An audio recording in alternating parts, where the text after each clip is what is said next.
Expreso. ¡Salud! Buenísimo. Nuevamente. Pero toma tu café para empezar. Ahí está. Ahora sí. Bienvenidos a un episodio más de Doble Expreso.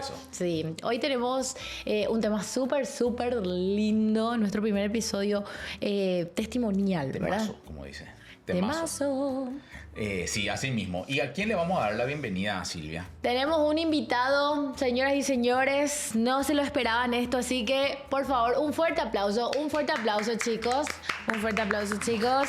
Y nuestro invitado es el conductor del programa. Eso, bien ahí. No se lo esperaba, pero... Bueno, hoy me pongo en el papel del entrevistado. Sí. Es difícil porque uno está acostumbrado a entrevistar, ¿verdad? Pero del entrevistado de medio me pone un poco nervioso. Pero no, te voy a hacer No preguntas tanto. comprometedoras, no te preocupes. La verdad que, bueno, ¿por qué decidimos también que David en este episodio tenga ese destaque como entrevistado? Porque de verdad tiene un testimonio de vida que por ahí puede impactar a mucha gente, puede servir también a mucha gente. Y bueno, es una historia muy linda, ¿verdad? Que quizás muchos no conocen. Porque de hecho cuando yo te conocí, yo no sabía todo lo que habías transitado, ¿verdad? Años atrás. Y bueno, para contextualizar un poquitito, ¿verdad? A la gente... Cuando yo te conocí, yo no sabía que tenías un pasado, ¿verdad? De lucha con el sobrepeso. Sí, así mismo. ¿Verdad? Mucha gente incluso cuando No sabe. Sí, o cuando se entera se sorprende, porque hoy vemos a un David tan distinto, no solamente de cuerpo, sino también de mente. Imagínate que estás en una profesión donde también ayudas a la gente a luchar contra eso, ¿verdad? Y tanto así fue ese cambio que vos tuviste o esa lucha con la que atravesaste. Sí, bueno, realmente siempre le digo a todos cuando hablo de esto, para no marear mucho y no hacer tan largo todo, siempre digo, yo hoy soy lo que soy, o llegué a donde llegué porque me tocó pasar por lo que pasé. O sea, yo no hubiera llegado a donde llegué, no hubiera hecho lo que, profesionalmente te digo, lo que me tocó ejercer como profesión, si yo no hubiera transitado por este camino del sobrepeso, ¿verdad? Si no hubiera transitado por este camino sinuoso y complejo de convivir con una enfermedad como lo es la obesidad.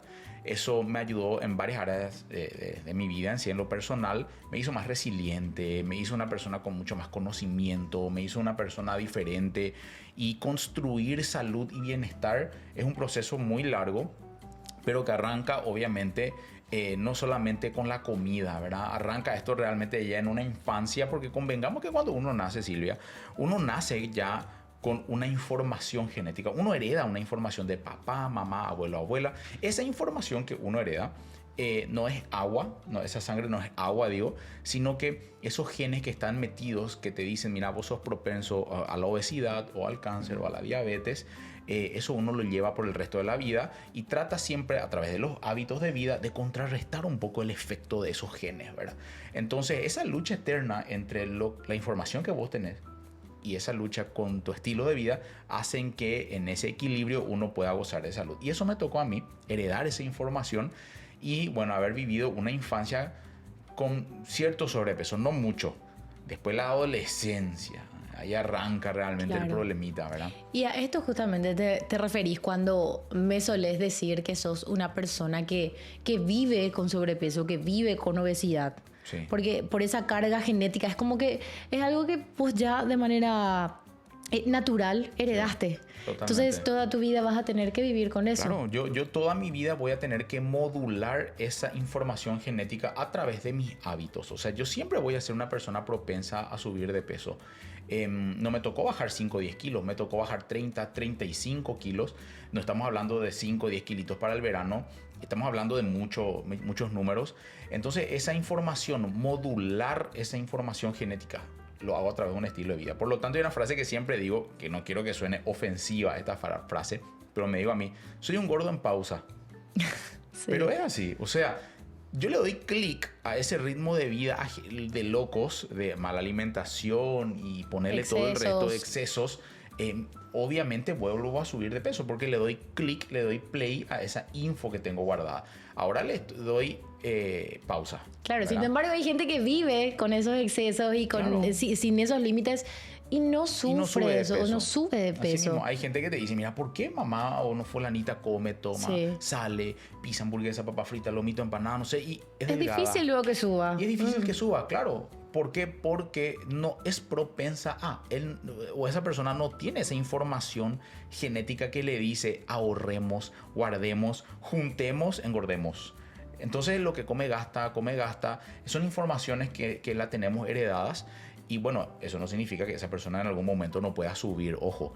Pero bueno, yo tenía ya de chico esa información, de chico la expresé y aprendí a convivir y tengo que aprender a convivir por el resto de mi vida. Entonces, mi experiencia de vida me enseñó de que este es un estilo de vida. Tarde o temprano yo tenía que dejar de hacer dietas y meterme en un estilo de vida, en una forma de vida, ¿verdad?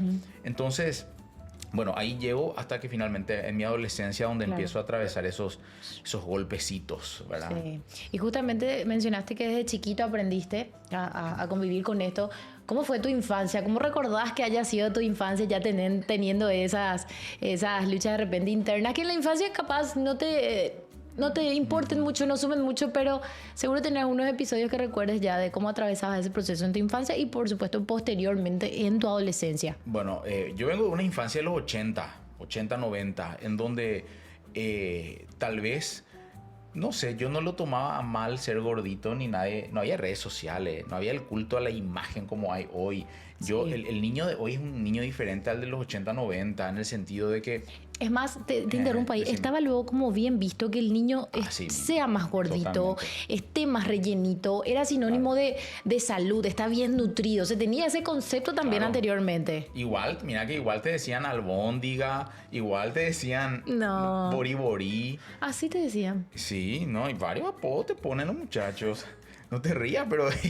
Es así, la gente, vos sabés cómo te pone esos marcantes, esos apodos, esos pronombres. Hoy no se pueden poner esos apodos. Hoy no se puede, pero antes, y sabes que lo más, digo, no sé, yo no lo tomaba a mal, o capaz me afectaba de una u otra manera. No me afectaba en la infancia, pues no recuerdo yo haber vivido una infancia bueno, tampoco tenía demasiado sobrepeso de niño, te estoy hablando de 6 años, pero era el típico gordito. Es gordito, ¿verdad?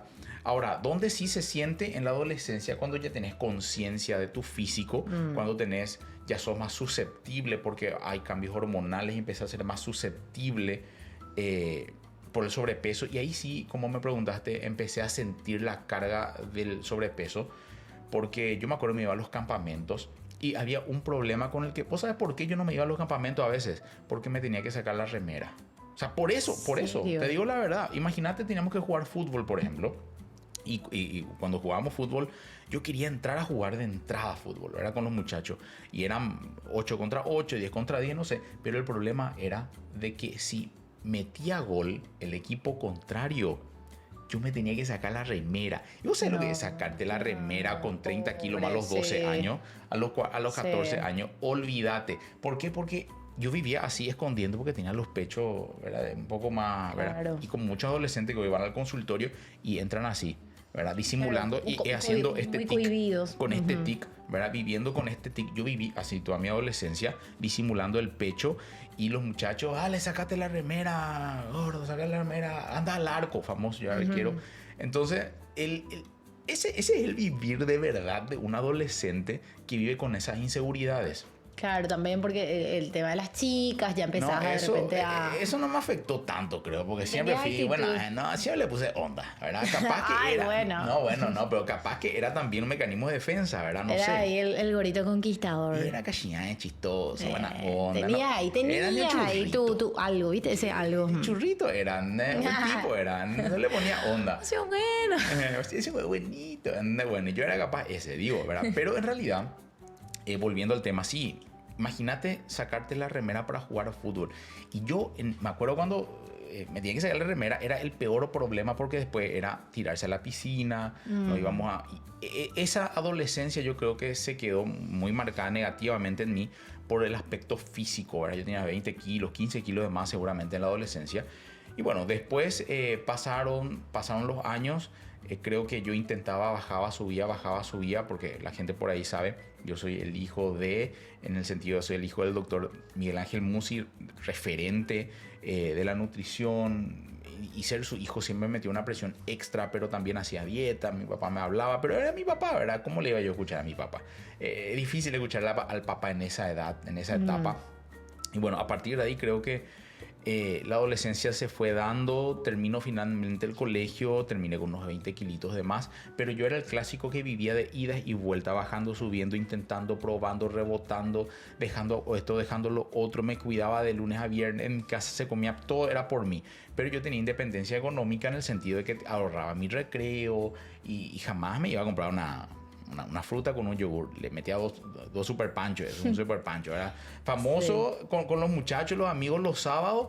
¿Qué era el tema? Después de la iglesia nos íbamos, ¿verdad? Nos encontrábamos en una estación de servicio y era 2 super panchos con mucho condimento y 1 litro de gaseosa. Y era las 2 o 3 de la tarde. Acá los muchachos detrás de cámara se ríen, pero es así. Entonces, esa vida, nadie es consciente de lo malo que puede ser hacer eso como estilo de vida, pero yo en el fondo sabía que no era bueno, porque yo tenía la información de que eso no era bueno, pero decía, pucha, ¿cómo me cuesta negarme a esto? Me cuesta negarte, porque esta es una etapa en donde querés sentirte bien, y venía el verano, y yo quería irme a la discoteca, y quería hacer esto, pero yo era el más gordito siempre, era entre mis amigos, eran flaquitos y facheros, y yo tenía toda mi camisa, esas grandes que eran de mi papá y eso, ¿verdad? Que yo tenía que remangar todo, no había camisa para mí. Complicado fue. Mi adolescencia fue en ese sentido. Tampoco digo, tuve con depresión ni nada, porque creo que era tal vez un poco más resiliente para todo eso, ¿verdad? O sea, vos no podés luego entonces concluir que sentiste bullying de repente. Como hoy sí escuchamos mucho esa palabra cuando de repente este tipo de situaciones ocurren en los colegios, etc. Bueno, yo creo que el bullying siempre hubo,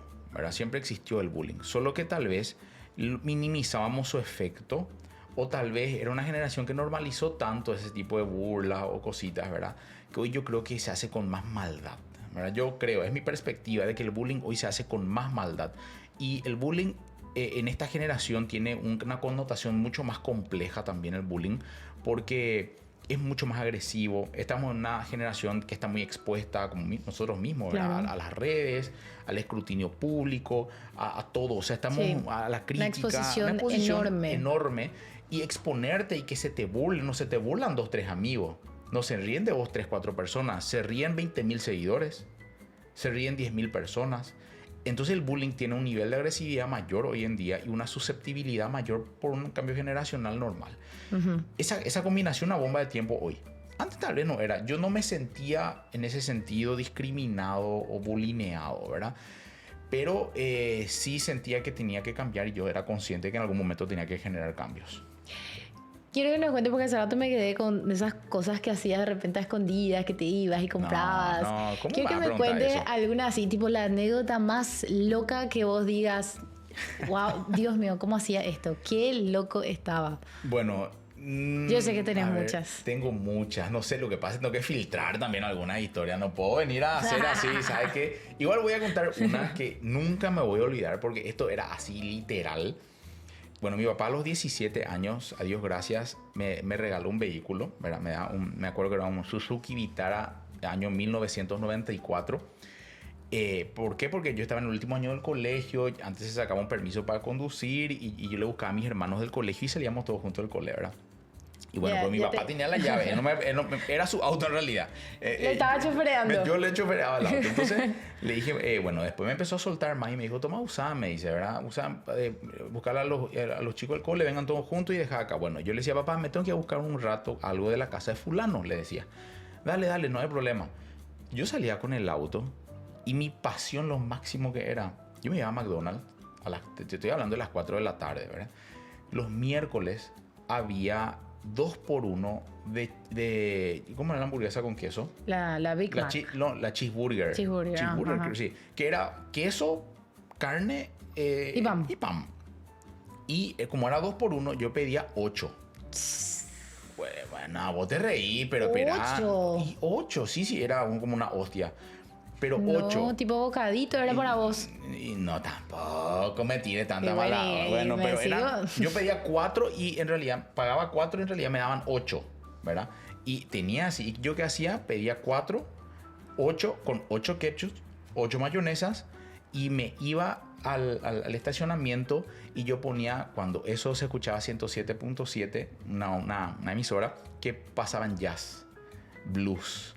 Y yo cerraba la ventana del auto, ponía jazz, prendía el aire en el máximo y me sentaba a comer y disfrutaba de las 8 hamburguesas con ketchup, mayonesa y pedía 2 gaseosas de medio litro. Híjole, era tu momento más sublime. Ese era el momento. Y yo no me acuerdo, hoy me río, pero la pasaba bien también en el momento. Vivías por esos momentos. Eso eran momentos que, hija, digo, hoy en día nada, ya no, olvídate, ¿verdad? Pero hacía. Y yo decía, yo vivía haciendo eso todos los miércoles de ese 2x1. Entonces, las 8 hamburguesas con medio y medio de gaseosa, olvídate, cero ni nada, con mucho ketchup, esa es una de las historias. Historias así tengo, pero hay una que es súper después simpática. de la farra de madrugada, los lomitos. Yo nunca comí un lomito, olvídate.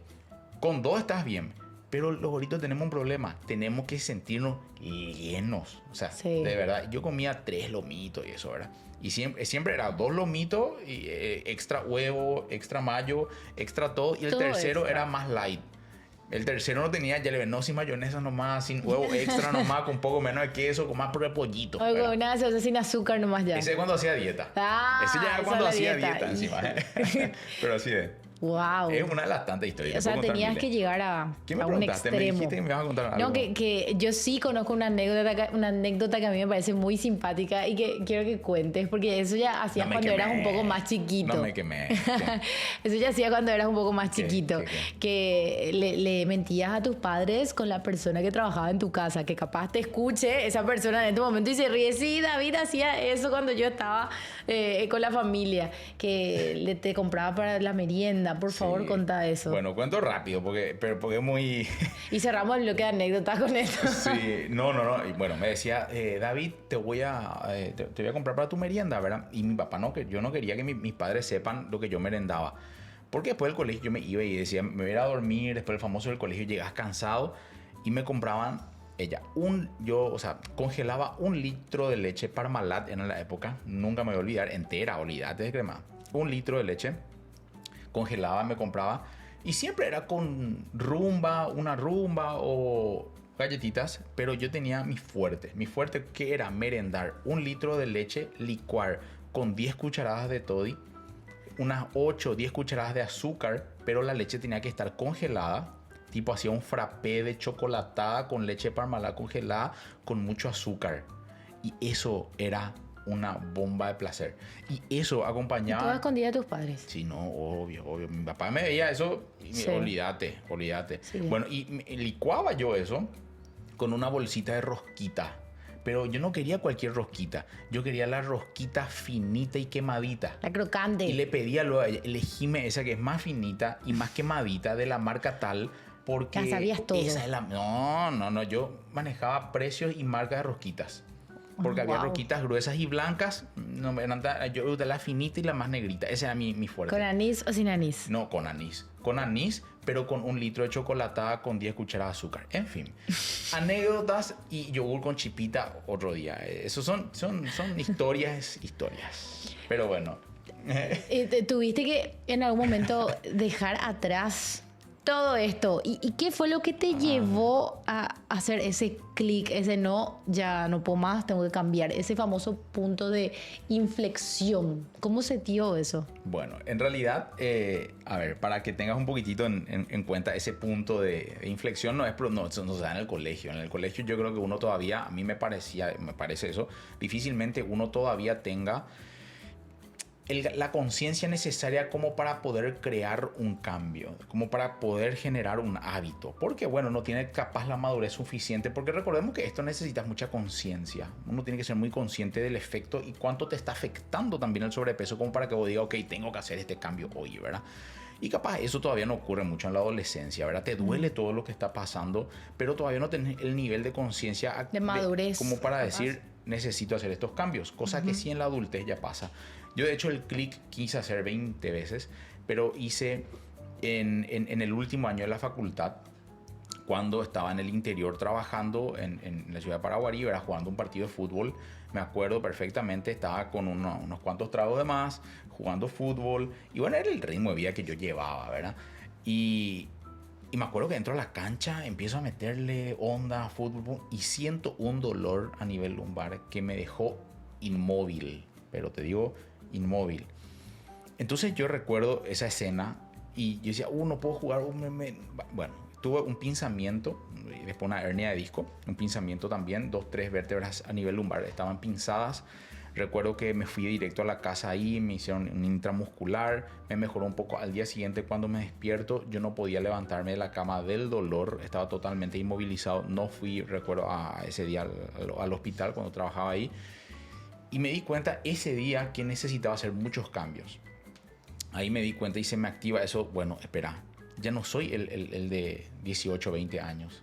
Ya tengo 24 años, o sea, yo ya soy un profesional, ya me estoy recibiendo o sea, sí, estaba recibiendo de médico, estaba en el último año de la facultad. Yo tengo que hacer hoy un cambio, o sea, yo necesito redireccionar mi vida porque ya voy a empezar una nueva etapa. Y me acuerdo que esa fue la situación que ahí hizo clic en mí, ¿verdad? Siempre digo, en algún punto uno tiene que hacer un clic. Y hay un libro que se llama Hábitos Atómicos de James Clear, que él dice en una parte que me gustó mucho lo que decía. Para generar un hábito, primero hay que escuchar una señal, porque esa señal te va a dar justamente el camino a crear o a normalizar ciertos hábitos, o sea, ciertas conductas de vida, ciertas pautas de vida que te van a crear ese hábito que uno está buscando. O sea, uno del día a la noche no puede crear un hábito, necesita primero una señal. Entonces, ¿cuál es tu señal? ¿Cuál es la señal? Te diagnosticaron cáncer, te diagnosticaron una enfermedad. ¿Cuál es tu señal? Alguien tiene que escuchar, me dio un infarto. Ojalá la señal no sea una señal así muy agresiva. Mi señal fue ese momento. Y ese momento me hizo clic. Y si no hay esa señal, difícilmente inicia el proceso de cambio. O sea, si no se toca fondo de por ahí, es un poco difícil que la persona quiera empezar ese cambio. Y mira, es un poco difícil, pero también siempre digo, hay gente que aprende por amor y otros aprendemos por dolor. No todos aprendemos de la misma manera. Hay gente que aprende a través del amor y otros que aprenden a través del dolor. A mí me tocó un poquitito a través del dolor, ¿verdad? Creo que en parte.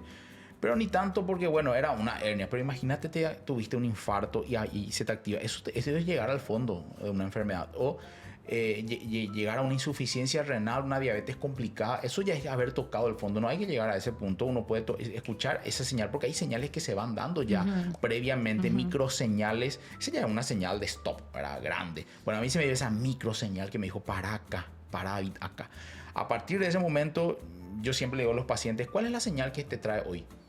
Porque a partir de esta señal, vos tenés que empezar a crear cambios. O sea, identifica señal. Y esa señal no puede ser, quiero bajar nomás para 2-3 meses, ¿verdad? Bueno, ya empecé a hacer cambios ahí. A partir de esta señal, empecé a gestionar cambios. ¿Y eso qué implicó? Que yo me dediqué profesionalmente a la nutrición clínica. Ahí empezó. Porque profesionalmente me impactó de esta manera que después seguro te voy a contar, ¿verdad? Sí, justamente yo es algo que siempre destaco de vos, que lo que vos haces, la profesión que tenés, el trato y la atención que brindás a tus pacientes, ese trato con tanta empatía, justamente es porque vos viviste en carne propia también esa lucha. Ponele que hay personas que tienen una lucha mucho mayor porque el sobrepeso es mayor, las enfermedades son ya más complicadas, pero vos pudiste vivir en carne propia eso. Entonces eso también te hace ser un profesional que tenga un impacto diferente quizás en sus pacientes.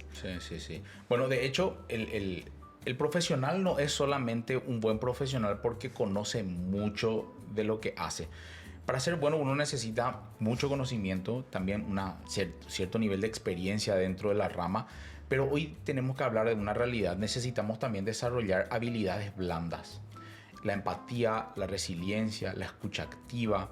Hay habilidades que tenemos que desarrollar y yo puedo empatizar, no digo que yo sea mejor que otro, pero a mí mi experiencia de vida me llevó a empatizar hoy perfectamente con una persona con sobrepeso. Yo le escucho a alguien con sobrepeso y le escucho muy dolido, ¿verdad? Muchas veces y yo escucho y digo, pucha, yo pasé por esto, o sea, yo era y se puede, y trato de enseñarle el camino, entendiendo que no todos van a responder al mismo camino que respondí yo, porque somos muy diferentes todos, pero sí, me tocó transitar un poquitito por eso. Y volviendo a tu consulta era cómo impactó profesional esto en mí, dándome más empatía realmente, ¿verdad?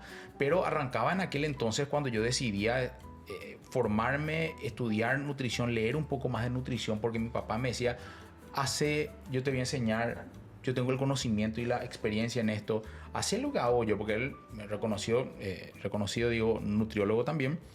Empecé a estudiar, fui al extranjero, me empecé a formar, bueno, y ahí viene toda la historia ya de mi profesión.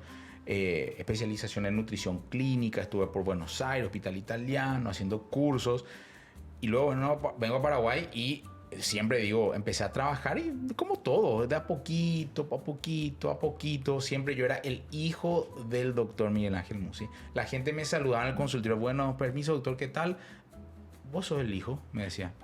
Sí, yo soy el hijo del doctor Musi. Un placer, mucho gusto. Adelante. Esa era durante 2 años, más o menos, fue mi bienvenida, ¿verdad? En el consultorio. Adelante, le decía al paciente, ¿qué tal? ¿Cómo está? Yo soy el doctor David Musi, el hijo del doctor Musi. Claro. Le decía. O sea, en serio, mucho gusto, porque mi papá me iban pasando pacientes en base a lo que yo iba aprendiendo con mi formación y la experiencia que él me mostraba un poco también, ¿verdad? Wow. La verdad que al contar toda tu historia de cómo empezó, cómo viviste tu infancia, tu adolescencia, después ya en tu adultez, la carrera que seguiste, cómo toda tu vida pasada te ayudó a ser lo que sos hoy. O sea, es como que todo estuvo entrelazado. Sí. Vos seguramente mirás tu pasado y decís...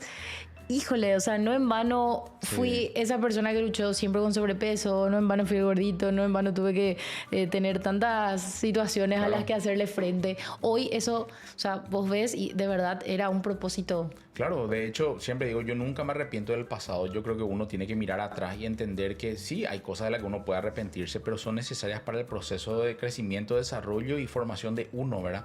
De hecho, mi vida yo miro hacia tener un rompecabezas, como también la tuya, la de fulano, nuestra vida, la de todos es un rompecabezas. Entonces, hoy decimos, pucha, estoy viviendo esto, pero desde una óptica más macro, es parte de un proceso lo que estás viviendo. Entonces, a mí me tocó un poco...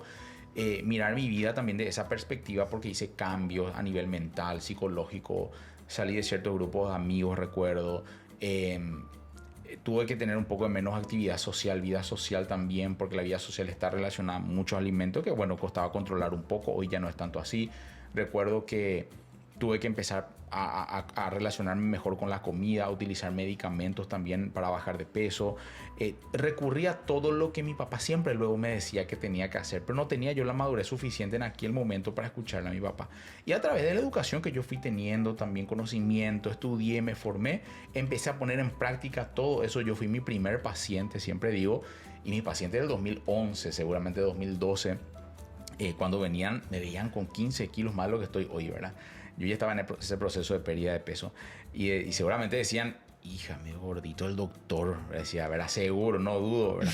Pero sí, hoy mi proceso fue ese y hoy estoy ya manteniendo ya también mi peso, ¿verdad? Pero sí, uno tiene que hacer cambios dentro de su estilo de vida, claro. ¿No? Yo nunca fui mucho del ejercicio, hice que me guste, no esperé a que me guste, nadie nace haciendo que le guste algo. Tenés que hacer que te guste. Claro. Te guste o no, hace. ¿Por qué? Porque te hace bien. Sencillo, sí. No hay mucho secreto. Hace.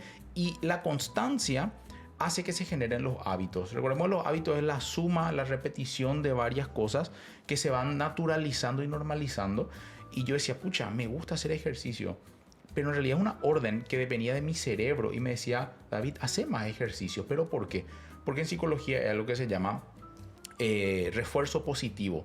Cuando vos tomas decisiones que te hacen bien, tu cerebro te pide reforzar esas decisiones porque te están haciendo bien. Por ejemplo, comer mejor no da gusto al principio, pero cuando la ropa te entra, la gente te dice, te sentís mejor, tu cerebro te dice, che, espera, te estás sintiendo mejor. ¿Por qué te sentís mejor? Por la comida que estás comiendo. Entonces, volvé a comer y refuerza esa idea porque identifica que lo que comer mejor te hizo bien. Entonces, hacer ejercicios, dormir mejor, comer mejor, tu cerebro te pide replicar esto. Al principio, como todo proceso, cuesta, pero hoy digo, pucha, por fin me puedo vestir como quiero. Podría vestirme mejor o como me gustaría, pero ya no estoy en ese nivel de autoexigencia exagerada, ¿verdad? Pero digo, pucha, tantos años soñé ponerme así, no sé, una camisa, medio al cuerpo.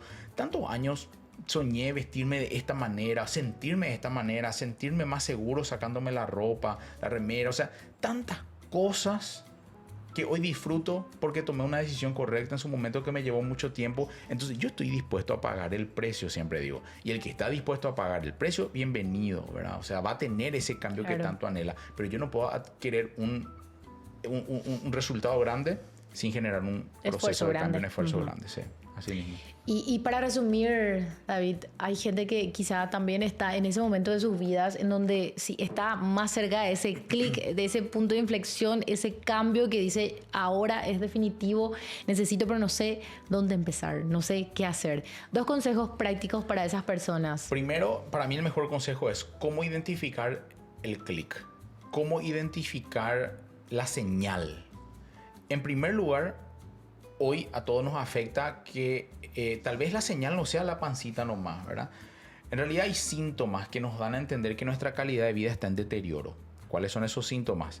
Baja energía para arrancar por las mañanas, estás hablando y te olvidas de las cosas, te vas a buscar algo y no sabes dónde dejaste, andas como te dice la gente, siento que pasan los años y me olvido de las cosas. No son los años, es que no hay tal vez una actividad física regular, tal vez no hay una alimentación correcta y un descanso reparador.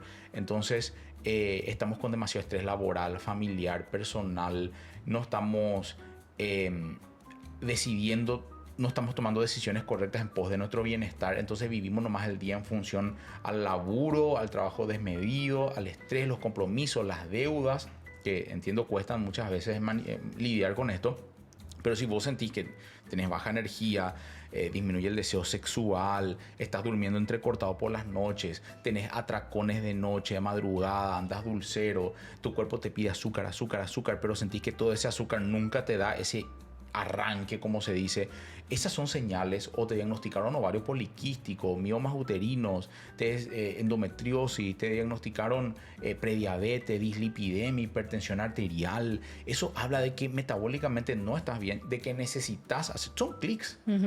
Necesitamos hacer ese cambio, son clics. Esos clics a veces son chiquitos clics, mini clics, y a veces son super clics. Diabetes, enfermedad renal, infarto agudo de miocardio, tuvo un ACV, tuvo situaciones ya, clics grandes, pero los microclics son los que necesitamos escuchar y eso afecta a nuestro día a día. Eso es como consejo número 1, escuchar. Consejo número 2, acudir al profesional que te guíe. Una cosa es consultar o tener un chequeo y saber lo que tenés que hacer, pero acudir a un profesional, y no lo digo solo conmigo, sino hay muchos profesionales que hacen esto, que te pueden guiar. Y no necesariamente todos los tratamientos tienen un costo muy elevado. Recordemos que también hay ¿cómo se llama? Tratamientos sin costo desde el punto de vista ministerial que pueden acceder personas con obesidad para llegar incluso a la cirugía bariátrica. Hay tratamientos en el sector privado, seguros médicos muchas veces ya cubren algunas cositas. O sea, hay para todos, sí, ¿verdad? Pero que te pueda guiar un profesional y te diga, bueno, este es el camino que vamos a recorrer. Este camino consta de conocimiento, educación, no es hacer una dieta nomás. Muchas veces requiere ir a un psicólogo, ir a un psiquiatra para medicar tu ansiedad. Si sos una persona con trastorno compulsivo hacia la comida, o tenés atracones, o tomas mucho, se asocian a drogas, se asocia esto a alcohol de manera excesiva, acudir a ese profesional que te pueda guiar a otros profesionales o darte la herramienta para iniciar el proceso de cambio. Y sobre todo informarse, leer, se puede hacer el cambio realmente, pero es un estilo de vida que requiere un compromiso también de parte de uno y acceder a todo lo que involucra el tratamiento del sobrepeso. Yo creo que con eso, Silvia, y conocer también personas como vos, porque vos, yo siempre te digo, yo me casé con una mujer que cuando nos comprometimos, ¿qué dijimos? Te dije, ayúdame en el proceso de cambio, porque yo soy una persona, vos me conocés hoy delgado, ponelo, comiendo bien, pero yo soy una persona que me suelto y subo de peso del día a la noche, y vos eso sabes. Sí, es un compromiso de parte del entorno también, ¿verdad? Sí. Así que sí, es un cúmulo de cosas. Es un todo, es tu pareja, es que tu amigo te empuje, es que tu círculo social no te invite a tomar, a comer pizza, hamburguesa, lomito, empanada, papas fritas. Que entiendan y que no te discriminen por eso, claro, ¿verdad? Que entiendan que si no querés tomar en una farra, en un asado, no pasa nada. Claro. Que si no querés comer una cuadra de chorizo con pan de ajo, y bueno, hermano, bancate la carnecita magra, ¿y quién te puede decir nada? Claro, ¿verdad? totalmente. ¿Entendés? Si no querés comer un kilo de helado con tu señora mientras estás viendo una película, y bueno, no pasa nada, tenés ahí tu yogurcito con fruta, un pororó sin tanta sal, ¿entendés? Son cambios que parecen poca cosa, pero en el tiempo esos mini cambios generan cambios muy grandes, resultados muy grandes. Por eso se llama un hábito atómico. Mini cambios generan esa explosión de bienestar, ¿verdad? Impecable. Y bueno, Me encanta porque esta es la idea también del podcast, poder contar historias de vida que puedan ayudar también a otras personas a hacer esos cambios que quizás están necesitando. Y esto se puede llevar a cualquier área, no solamente al área de la lucha contra el sobrepeso, sino a cualquier situación que uno esté pasando, pueda aplicar estos consejos así súper prácticos. Así que yo te escucho siempre, pero siempre me gusta escucharte igual. Bueno, es que sí, vos sabés, cuando le digo a los pacientes, les digo, esto te va a ayudar en varios aspectos, no solamente a bajar de peso, que la ropa te entre y qué sé yo, te va a ayudar a madurar porque te va a hacer más consciente de que necesitas hacer un cambio hoy para disfrutar de la vida con mayor calidad. Espectacular. Muchísimas gracias por ser mi invitado hoy. Gracias a vos por la invitación a nuestro podcast. Gracias y que la gente, por venir a tu podcast. Al contrario, gracias a vos. ¿Y nos encontramos? Nos encontramos en otra próxima edición de Doble. Queda un poquito todavía. A ver, Doble Expreso. Chau, chau.